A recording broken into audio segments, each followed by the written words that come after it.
out. It's just been a long time since she played. We want to get her on the floor. She missed 3 days of practice. She missed 3 days, and Caitlin said herself the individual workouts were hard. She missed 1 game. She missed 1 game. There's a moment in every controversy where the official story stops making sense, where the explanation you've been given doesn't match what you actually watched with your own eyes, where the numbers, the timeline, and the footage all point in one direction. And when you dig into what actually happened during that game, White's explanation falls apart completely. Her back injury and getting her back into game shape. Indiana Fever but game. here's the problem: the numbers tell. Game. She missed 2 games. She missed 2 games. She was out for 2 weeks. And again, has been practicing with the team. Okay, 2 weeks is not a long time. 2 weeks is nothing. You don't want someone who's got a back injury to sit for long periods of time. Clearly you do, Steph, based on your rotations. At the same time, we don't want to stretch her for a long period of time on the floor and have any setbacks. Clearly you want her to sit for a long period of time. You have doctors going. Don't forget to you might have missed it. Turn on the notification Stephanie White stood in front of cameras and gave the media a perfectly reasonable sounding explanation for why Kelsey Mitchell's minutes were being managed carefully. Back injury, conditioning, getting her back into game shape gradually. It sounded responsible. It sounded like a coach who genuinely cared about her players' health. Except the game footage tells a completely different story. The rotation decisions tell a completely different story. And the timeline of Mitchell's absence tells a completely different story. When you line up what White said publicly against what actually happened on that court, the explanation doesn't just fall short, it collapses entirely. So today we're going through all of it: the timeline, the rotations, the in-game decisions, and what this really means for Caitlin Clark and the Indiana Fever going forward. Let's get into it. Every coaching controversy. You want her to sit for a long period of time. You have doctors going out there on Twitter. Talking about how basically they're almost trying to get her hurt. It's like if your goal is to make sure that Caitlin Clark's back injury gets worse, that is the rotations you do. It is one of those things where if that is your goal, to hurt Caitlin Clark even more. Starts the same way. A decision gets made on the floor. Fans react. Cameras catch something uncomfortable. And then the coach walks into the post-game press conference and delivers an explanation. Sometimes that explanation makes sense. Sometimes it raises more questions than it answers. Stephanie White chose the second option. Her public justification for Kelsey Mitchell's limited minutes was straightforward on the surface. Mitchell had been dealing with a back injury. She missed time. She needed to be eased back into game shape carefully. White specifically emphasized that she didn't want Mitchell sitting for long periods because of the nature of back injuries. The individual workouts Mitchell had been doing during her absence were described as hard, and White used that as evidence that Mitchell was working her way back, but wasn't quite ready to till the fourth quarter. She's getting ready to come back in. She's getting ready to come back in the third quarter, and it's realizing she's not coming back in and just walks off the bench and goes to the bike. And it's like, I got to warm up here. Then Stephanie White pulls her back from the bike. She walks to the scorer's table, and then Stephanie White just goes, go back to the bench. Go back to the bench. Like, what are we doing? What are we actually doing here? Genuinely, what are we doing? What? Resume her full role immediately. And turn on the notification bell. Again, on the surface, this sounds completely reasonable.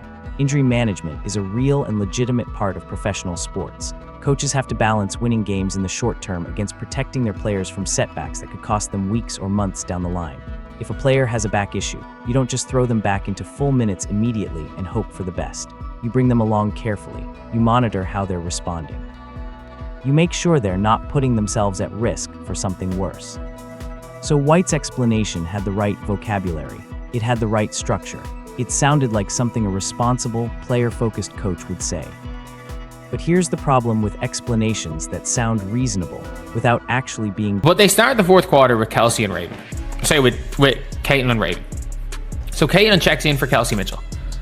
And you would expect, because up to this point, Caitlin has played 11 and a half minutes. Caitlin's played 11.5 minutes going into the fourth. Caitlin's good for the whole fourth, if not most of the fourth. She's good for it. So you would think, in general, that what would Caitlin Clark... Grounded in reality. They tend to fall apart the moment someone starts checking the details. And the details here are not subtle. They're not hidden in advanced metrics or buried in practice reports that nobody outside the organization has access to. They're visible to anyone who watched the game, anyone who followed the timeline of Mitchell's absence, and anyone who bothered to compare what White said publicly to what White actually did on the sideline. The gap between those two things is enormous. What makes this particularly frustrating is that White didn't have to create this gap. She had options. She could have been straightforward about the fact that she was experimenting with lineup combinations. She could have acknowledged that she wanted to see extended minutes from Tia Harris and evaluate how different groupings performed together. She could have... Raven Johnson gets pulled for Ty Harris. Why is that? Because Kelsey Mitchell is she decided 30 seconds into Caitlin playing the fourth that Ty Harris and Kelsey were in the game. She decided a minute and a half into the third quarter that Caitlin was being pulled and Ty Harris was running rest of the third. And she decided 30 seconds into the fourth quarter that Caitlin Clark's role is to get Kelsey Mitchell 3 minutes burn. Like, that's what she decided. Have simply said she was making tactical decisions she believed gave the Fever the best chance to win, and left it at that. Coaches make unpopular decisions constantly. That's the job. Fans might not like it.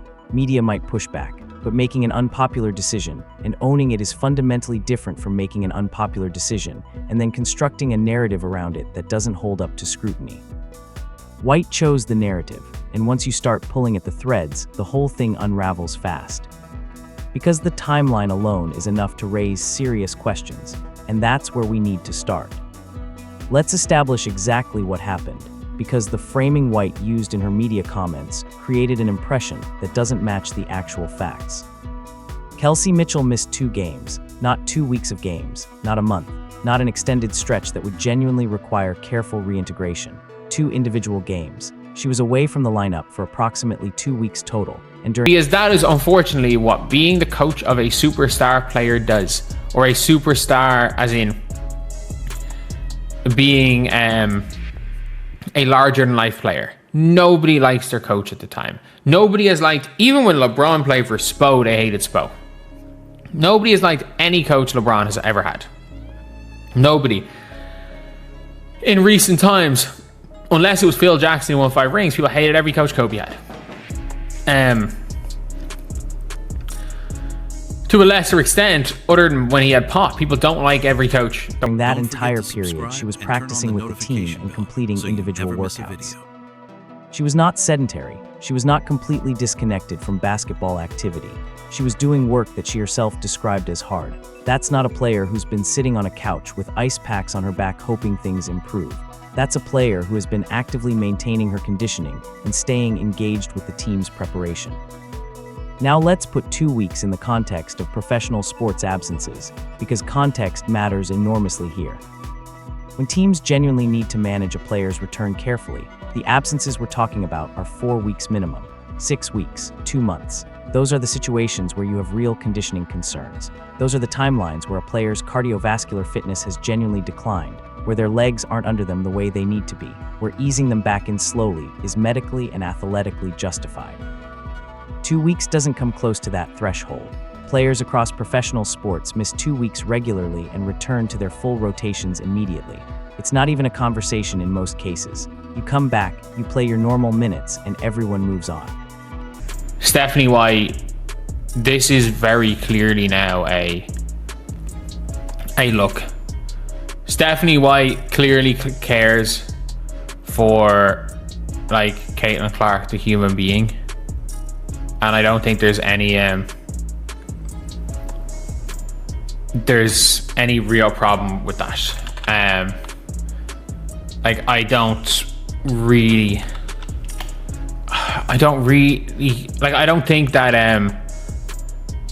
when it comes to Caitlin that she dislikes her as a human being, because it's very clear she doesn't. We're now at the stage where if you look at the philosophy, if you look at the basketball, if you look at the way Steph White wants to go and that she's currently having success with. And let's be very clear, the Indiana Fever are at their best right now with Steph White as a coach running Steph White's system. For White to frame 2 weeks as a significant absence requiring careful management wasn't just a stretch. It was a misrepresentation of how professional sports conditioning actually works. And the people who noticed it first weren't just frustrated fans online. Medical professionals were weighing in on social media in real time, pointing out that the framing didn't match any standard approach to managing a back injury of this nature.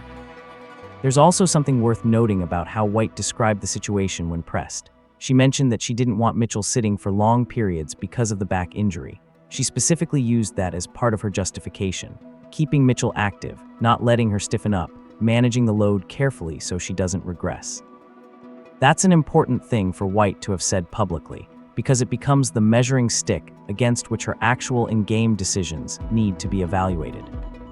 And when you apply that measuring stick to what actually happened on the court during that game, the justification doesn't just weaken. It becomes the exact opposite of what White did. She said she didn't want Mitchell sitting for long periods. Then she had Mitchell sit for a very long period. She said the goal was to keep Mitchell active and moving. Then she prevented Mitchell from warming up when Mitchell tried to do exactly that on her own. The timeline raised questions. The in-game footage answered them in the worst possible way for White's credibility. This is where the coaching explanation stops being questionable and starts being genuinely indefensible. Watch the game back carefully and you'll see it clearly. Mitchell sits from the 8-minute mark of the third quarter all the way until late in the fourth. That's not a brief rest. That's not a quick blow to get her legs back. That is an extended stretch on the bench, cold, not moving. Exactly the kind of prolonged sitting that White had specifically said she wanted to avoid for someone managing a back injury. Medical professionals flagged this in real time on social media. The point they were making was simple and grounded in basic sports medicine. If you genuinely want to protect someone's back and prevent their injury from worsening, keeping them stationary on a bench for an extended period is counterproductive. Backs need movement, they need warmth, they need activity to stay loose. Sitting cold on a hard bench for that long is not injury management, it's the opposite. But the moment that really crystallizes everything happens during that stretch. Mitchell has been sitting long enough that she knows her body has cooled down. She knows that if she's going to go back in and play at any kind of meaningful level, she needs to get moving. So she does what any professional athlete would do in that situation. She gets up from the bench and walks toward the exercise bike to warm up. And Stephanie White pulls her back. Let that sink in for a moment.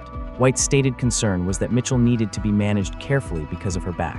White specifically said she didn't want Mitchell sitting for long periods. And yet when Mitchell, using her own athletic instincts and her knowledge of her own body, tries to get up and do something about the fact that she's been sitting too long, White physically stops her. Mitchell then walks to the scorer's table. She's ready to check in. She wants to play. White waves her off and sends her back to the bench. If injury management was the genuine driving force behind these decisions, none of that makes any sense. You don't prevent a player from warming up when warming up is medically beneficial for the exact injury you're supposedly managing. You don't wave off a player who's ready to go when your stated concern is keeping her active and preventing prolonged sitting. The only way those decisions make sense is if injury management wasn't actually the primary consideration.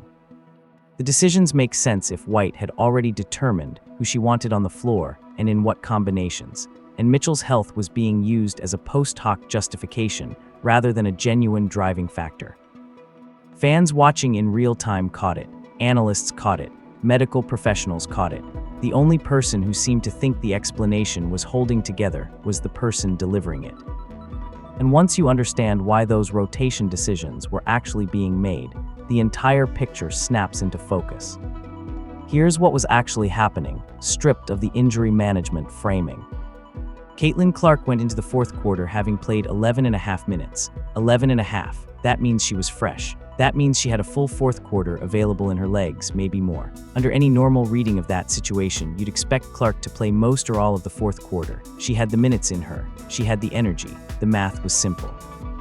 But White had already made her decision, and it had nothing to do with conditioning or injury management or getting anyone back into game shape. A minute and a half into the third quarter, White pulled Clark and put Tia Harris in. That wasn't a rest situation. That was a deliberate lineup change driven by a specific tactical preference. White wanted Harris running the offense. That was the call.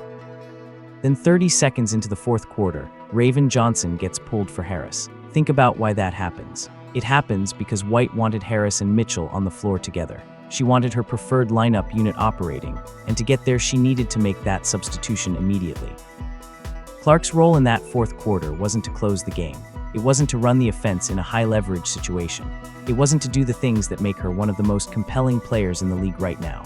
Her role was to give Mitchell exactly 3 minutes of rest. That's it, 3 minutes. Then back to the bench so White could run the Harris-Mitchell combination she actually wanted. Now, to be completely fair about this, that is a legitimate coaching choice. Head coaches get to decide who plays and when. If White believes her team is more effective with Harris running the point and Mitchell operating off the ball, that's her prerogative. If she thinks Clark's usage patterns don't fit what she's trying to build offensively, she's allowed to make that call. Coaches make these kinds of decisions constantly, and not every decision has to prioritize the most talented player on the roster. The problem isn't the decision. The problem is that this decision, a pure tactical choice about lineup preferences and offensive philosophy, got dressed up in injury management language and presented to the media as something it wasn't. 3 minutes of rest disguised as player health management, a tactical lineup preference presented as medical caution, a deliberate choice about which players fit the system better framed as a responsible approach to bringing an injured athlete back carefully. Reports and speculation circulating among fans and analysts suggest this wasn't an isolated incident either. The pattern of Clark's minutes and the rotation decisions throughout the season point toward a consistent philosophy that prioritizes system fit over individual talent. Whether that philosophy is right or wrong is genuinely debatable. What isn't debatable is whether the public explanation for it has been honest, and based on everything we've just walked through, it clearly hasn't been. To understand why this keeps happening, you have to understand what kind of coach Stephanie White actually is, separate from this specific controversy. White is a control-first coach. That's not an insult. That's a legitimate and often successful coaching philosophy. Control-first coaches build systems. They demand that players operate within those systems precisely, and they prioritize execution and structure over individual creativity. When it works, it produces efficient, cohesive basketball where everyone knows their role and the offense flows predictably and effectively. The Fever are genuinely playing well right now running White's system. That's not something you can dismiss or ignore. Her approach is producing results, and there are players on this roster who thrive within it. Tia Harris is the perfect example. Harris fits what White wants to do almost exactly. She runs the plays as they're drawn up. She makes the passes that the system calls for. She stays within the structure rather than improvising or going off script. From a control-first coaching perspective, that kind of player is enormously valuable, maybe more valuable than a more talented player who doesn't fit the system as cleanly. Caitlin Clark is that more talented player who doesn't fit the system as cleanly. Clark is ball dominant. She's a high-usage player. She makes a large number of decisions with the ball in her hands, and many of those decisions are improvisational rather than system-driven. She's the kind of player who will take shots that aren't in the play that was called. She'll create off the dribble when the designed action breaks down. She'll demand the ball in her hands in high-leverage moments because that's how she's wired, and because that approach has made her one of the most exciting players in the game. When you pair that type of player with a control-first coach, you get friction. It's almost mathematically inevitable. The coach wants structure. The player creates outside of structure. The coach tries to rein it in. The player chafes against the restrictions. Neither side is necessarily wrong in isolation, but together they create tension that shows up in rotation decisions, in minute allocations, and eventually in press conferences where explanations don't quite add up. Speculation among analysts and fans who follow the Fever closely suggests this tension didn't start with the Mitchell situation. It's been building throughout the season, visible in the quiet patterns of who plays in late-game situations and who gets the ball when the game is on the line. The Mitchell controversy just brought it to the surface in a way that was impossible to ignore. It's worth noting that coaches of superstar players almost never escape this dynamic. Nobody liked LeBron James's coaches while he was playing for them, with maybe 1 or 2 exceptions. Nobody liked the coaches Kobe Bryant had except Phil Jackson, and Jackson had 5 rings to deflect the criticism. When you coach a player who commands that level of fan attention and cultural significance, every decision you make is scrutinized intensely. But scrutiny is survivable. Dishonesty is harder to recover from. There's someone in this situation who doesn't get talked about enough, and that's Kelsey Mitchell herself.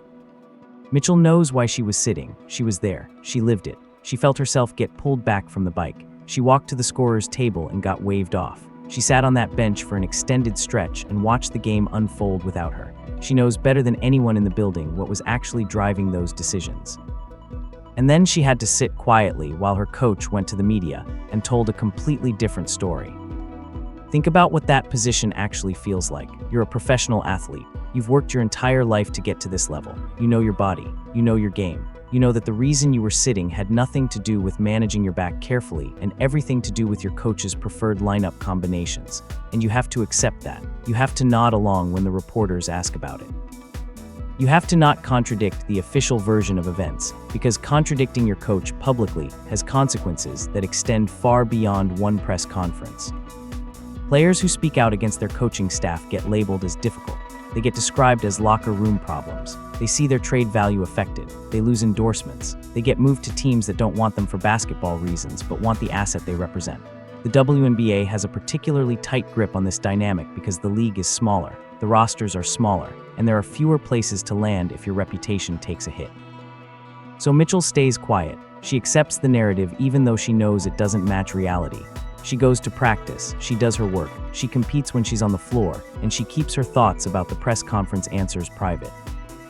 That's an enormous amount to ask of someone. It's a dynamic that erodes trust quietly and gradually. When your coach is telling the media one thing, and you know from lived experience that something else is true, it creates a psychological weight that doesn't show up in any statistic. It accumulates over time. It affects how you feel about your environment, about the organization, about whether you're valued for what you actually bring to the team, or whether you're a piece that gets moved around based on someone else's preferences. Rumors suggest that the atmosphere around the Fever hasn't been without its tensions this season, though specifics remain unverified. What can be observed is that the public-facing communication from the coaching staff and the observable reality of the rotation decisions have not always aligned, and that disconnect has consequences for everyone involved. Mitchell is a professional. She'll handle this professionally. But the situation she's been put in, having to quietly absorb a public narrative that contradicts her actual experience, is one of the less visible costs of coaching dishonesty. And it matters more than most people are acknowledging right now. Let's be precise about what we're actually criticizing here, because it's important to draw the right line. Coaching decisions that fans disagree with are completely normal. They happen every game on every team in every league. Fans are going to be frustrated when their favorite player sits. They're going to question rotation choices. They're going to second-guess substitutions and lineup combinations. That comes with being a head coach in professional sports, especially when you're coaching a player with the profile that Caitlin Clark has right now. That's not the problem. The problem is constructing a public narrative to justify those decisions that doesn't survive contact with the actual facts. The problem is walking into a press conference and citing injury management as the driving factor in rotation decisions when the in-game evidence directly contradicts that explanation. The problem is telling reporters that your primary concern is not letting a player with a back injury sit for long periods, and then having footage exist of that exact player sitting for a long period while you prevented her from warming up. White had better options available to her. She could have said she was experimenting with lineup combinations. She could have said she wanted to evaluate how different groups performed together over extended minutes. She could have said she was trying to find the right balance between her system's needs and the individual strengths of her players. Any of those explanations would have been honest. Any of them would have been defensible even if fans pushed back. Instead, the injury management narrative got deployed, and it didn't hold up. The consequences of that choice extend beyond one news cycle. Credibility, once damaged, takes a long time to rebuild. Reporters who cover the Fever closely are now going to approach White's explanations with a layer of skepticism that wasn't necessarily there before. Fans who were already frustrated with certain rotation decisions now have a concrete example they can point to when they argue that the official explanations can't be taken at face value. And perhaps most significantly, the players on the roster are watching all of this. They see how the situation was handled. They see that when a rotation decision creates controversy, the response was to construct a justification rather than own the choice. That observation gets filed away. It informs how players feel about their environment, about whether they can trust that they'll be dealt with honestly, about what happens to them if they're the one sitting when they feel they should be playing. Team culture isn't built in motivational speeches or practice drills. It's built in moments exactly like this one, in how leadership responds when things get uncomfortable, in whether the people running the organization demonstrate the kind of integrity that makes players want to compete for them. This was a moment that called for directness and honesty. What it got instead was a narrative that fell apart almost immediately, and everyone inside that organization knows it, even if nobody's saying it out loud. The Indiana Fever are at a crossroads that most people aren't quite willing to name directly yet. There are essentially three paths forward from here. The first is that Stephanie White adapts her system to better accommodate what Caitlin Clark does best, finding ways to give Clark more creative freedom, while still maintaining the structural elements that have made the Fever functional this season. That would require White to genuinely flex her coaching philosophy, which control-first coaches don't typically do willingly. The second path is that Clark adapts her game more completely to fit White's system, becoming more of a spot-up player and off-ball threat, and less of a ball-dominant creator. That would make her a different player than she's been her entire career, and there's real question about whether that version of Clark is actually better for the franchise than the authentic version.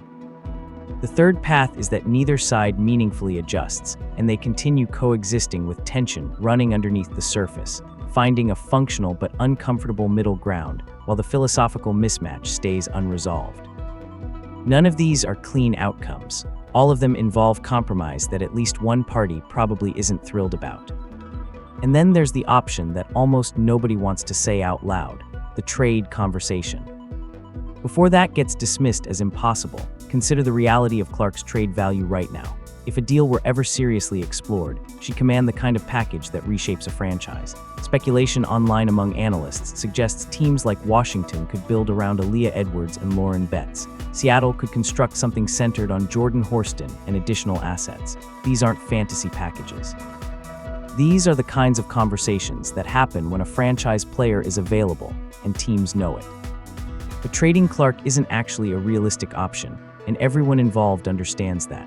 The optics would be historically catastrophic. The fan backlash would be on a scale the WNBA has never seen. The league office would almost certainly involve itself before anything got finalized. Clark is too important to the league's current growth story, too central to the surge in attendance and ratings and cultural relevance the WNBA is experiencing right now, for Indiana to seriously entertain moving her regardless of the basketball fit. So the Fever are going to make this work. The question is just how honestly they're willing to engage with the actual challenge in front of them. What this situation needed, from the very beginning, was straightforwardness. Own the tactical decisions. Acknowledge the philosophical tension. Respect the intelligence of the fans and the media enough to give them real explanations instead of narratives built around injury timelines that don't hold up to scrutiny.